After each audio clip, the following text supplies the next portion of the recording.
I'm Rick Lambert, and welcome to the Smarketing Show. We got a special edition today. We've got two awesome sales leaders from Hub TGI. That stands for Hub Technology Group Incorporated.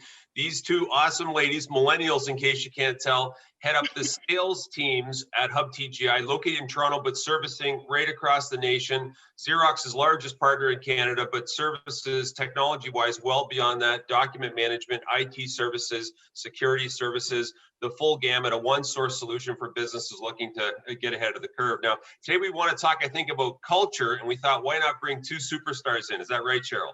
That's right, two superstars, two of my favorites. We have Renee and Brianna joining us on the show today. Welcome, ladies. Thank you so much for coming. We are talking about company culture, but specifically we're talking about how to build that, how to create that in this virtual world that we're in. So Renee, I want to start with you. Welcome to the show, and thank you for sharing your knowledge with us and our audience today. What would you say if you had to identify one of the biggest challenges that you've had when the whole world kind of shifted to a remote workplace about 8 months ago?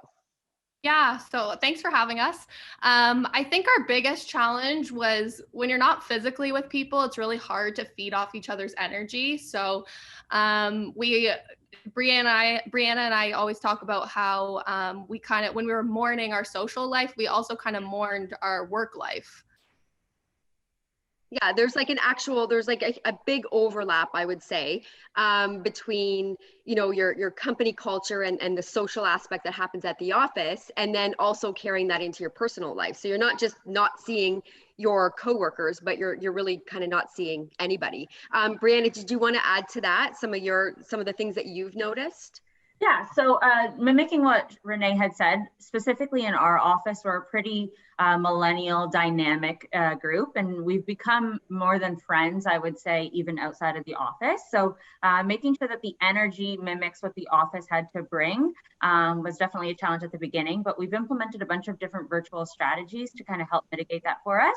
And we're excited to share a couple of those things with you as well. Awesome. And, you know, I think, culture often starts at the top, and you've got to have a great leadership team. Both of you are general sales managers.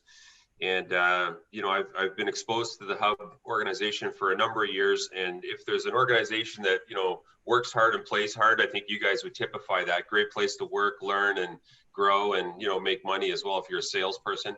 So what have you guys done around culture? Talk around what you've done, because you guys have really moved the needle big time versus what I think other organizations have done. Well, thank you for that. It's definitely something that we pride ourselves on, I would say, as an organization. So one of the things that we're most proud about is we do something that we call the Monday morning rise and grind. So it's typically local health experts that either host a training session, so like a workout session with the entire group, and or we're focusing on Monday mindset. So usually leveraging platforms like YouTube for led meditation or mindset shifting sessions. So it's really setting the tone for our people and making sure that we're all aligned on positive affirmations and movements for the week ahead. And Renee, we've actually taken a lot of those activities that you guys have worked on with the staff and taken that to the social media platforms as a way to share that content and then see like what other organizations are doing. And we've had some really good responses to that. Yeah, for sure. We've definitely been trying to leverage a lot of social platforms, namely LinkedIn, because we're a professional organization. So we went through a process of training everybody on how to leverage LinkedIn best, and then started kind of stack ranking people on who was posting the most, who was sharing the most content, and creating the most engagement. So I think that's been really effective in making sure that we can get messaging out to our clients in more ways than one. And one thing, Cheryl, I think that this team has done extremely well is Renee mentions the rack and stack report. And we're all, when numbers are shown visually, there's a stat that says the people pay 30% more attention to them. And I think you guys have done an awesome job as well, like too few have, and including your people in your social media communication, whether it be video, pictures. And I just think that pulls everybody into the raft together, and in a virtual world, I just think you guys have done an awesome job there. Now, tell me about these weekly happy hours I heard about. What's going on in those things? They are my favorite, to be honest.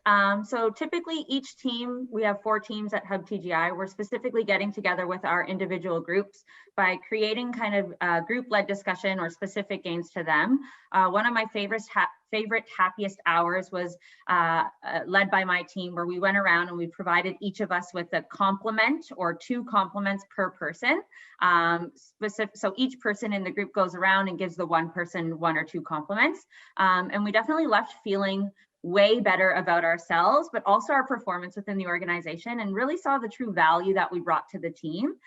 So it definitely boosted the team morale, I would say almost 100% more than it would have been kind of the week before.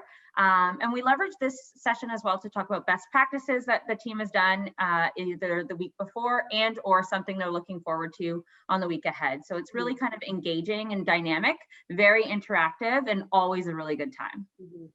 Yeah, we should do that, Rick, in our huddle, 2 compliments per person. Well, I was going to say, Cheryl, you look really nice today, and I thought your input in the meeting was excellent, just as a point. But thank you. See, doesn't take much effort. But aside from like the social aspect, Renee, you had mentioned, we were chatting a little bit before about how getting people to turn their video on or being a part of video conferencing was a real big challenge for you guys. So how did you overcome that hurdle, and how did you get the employees engaged enough to want to show their face, to want to interact, and to want to have these conversations? Yeah, so I think what we've learned in the last 8 months is that preparation is key. So warning people they're going to be on video. If we have a team-wide call or a company-wide call where everyone's going to be on video, I normally text my group to remind them. They really appreciate it. Group chats are really helpful as well. So preparation is key. And that even kind of flows into when you're having conversations with your reps, and there's no going back and tapping someone on the shoulder because you forgot something. So you really want to be able to be prepared and make sure that you're covering off all the points you want to cover off during the time you do have with them, or in the time that you're engaging with them, because there's no water cooler talk, there's no tapping anyone on the shoulder right now. Exactly.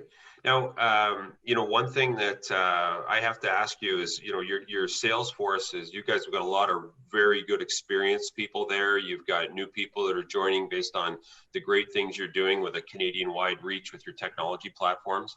Have you guys, changed at all in terms of the profile of the person that you're bringing in as part of the culture? And I know I may be catching you cold on this, but in a different world right now, you two head up kind of what the DNA of the team members are that make up the culture. I'm just wondering what you look for there. Yeah, so in terms of a profile for a rep, it hasn't changed too much. Brianna and I have actually been doing a lot of training on personalities and trying to understand how to best work with different personalities rather than selecting a certain personality for a job.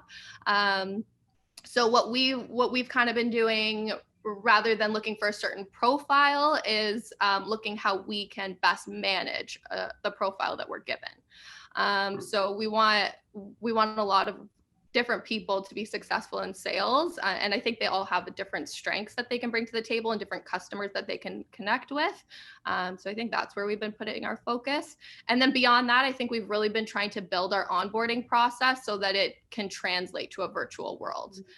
Being in person was a lot easier when you were onboarding someone, because again, they could just walk up to your desk and ask you a question throughout the day. But we've had to prepare and take a lot more control of that process.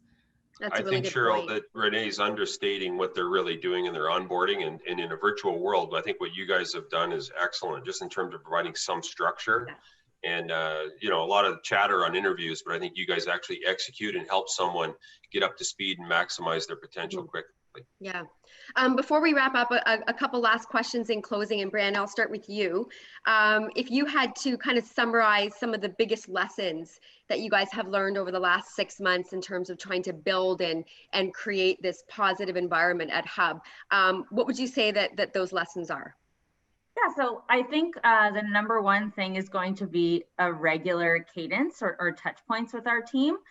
So making sure we're setting the agenda and we're aligned on in terms of the activities that we're going to want them to complete in a day has been a big lesson learned for us. Typically, we would kind of come into the office with our own individual game plans, and there was a lot of disalignment, I would say, at the beginning, but we got over that in terms of the virtual world. And then just mimicking what Renee said. So especially kind of during frustrated points of the day, or if there's a meeting that you need to prepare for, since we don't have the ability to turn around and tap someone on the shoulder, it's really important for us to be introspective as to how to problem solve, and then leverage kind of the virtual platforms like Teams to make sure that we're meeting with or engaging with our team on a regular basis. Good. Renee, did you have anything that you want to add to that before we wrap up when we Yeah, talk about lessons? Yeah, the only other lesson I'd kind of add there, there's been a lot, but one that really stands out to me is just encouraging our reps to reach out to clients and talk to them. There's been a lot of studies and kind of chitter chatter around these micro connections that people need to make in order to feel like they are fulfilling the social aspects of their brain. So encouraging reps to just reach out to their clients, ask them how they're doing. I had one client keep me on the phone for 15 minutes talking about how his dog's going to miss him when he comes back to work and how he's trying to figure out his new running path. So I think that's been really important for clients to be able to have a company that's there to support them, even if it's not for a sale, but just for them. Yeah, for sure. Well, ladies, thank you so much, Brianna, Renee, for joining us today. And I encourage everybody that's watching the show to connect with them on LinkedIn. Of course, visit the website, which is hubtgi.com for more information about their business and the services they offer. And yeah, we have 2 guests for the first time. I don't think we've ever had 2 at a time, Rick. And 2 millennials and awesome ones at that. You know, if you're watching now and you're listening to what Bria and I shouldn't go Brianna, sorry, I'm going by your nickname, and Renee are saying, like, these 2 represent the whole team at Hub TGI. I just want to say congrats on what you're doing, and Ajay as well. You guys are undisputed leaders in the Canadian market. And I think what you're doing is setting a benchmark for others to do. And this is a glimpse of what they're doing, folks. I am looking forward, though, Bria and Renee, to my invite to the Rise and Grind physical workout. I don't know, maybe you got my wrong email. But thank you guys for joining us today. And keep doing what you're doing, because I think people are noticing. And in a virtual world, what you do digitally, I think, is really showcasing what Hub TGI is all about. And that's doing the right thing for customers and helping them with their technology problems and correcting them in a way that's, value driven from coast to coast. So congrats on that. Good episode, Cheryl. Thanks for getting these 2 superstars on. Good job. Absolutely. We'll see you next week, everybody.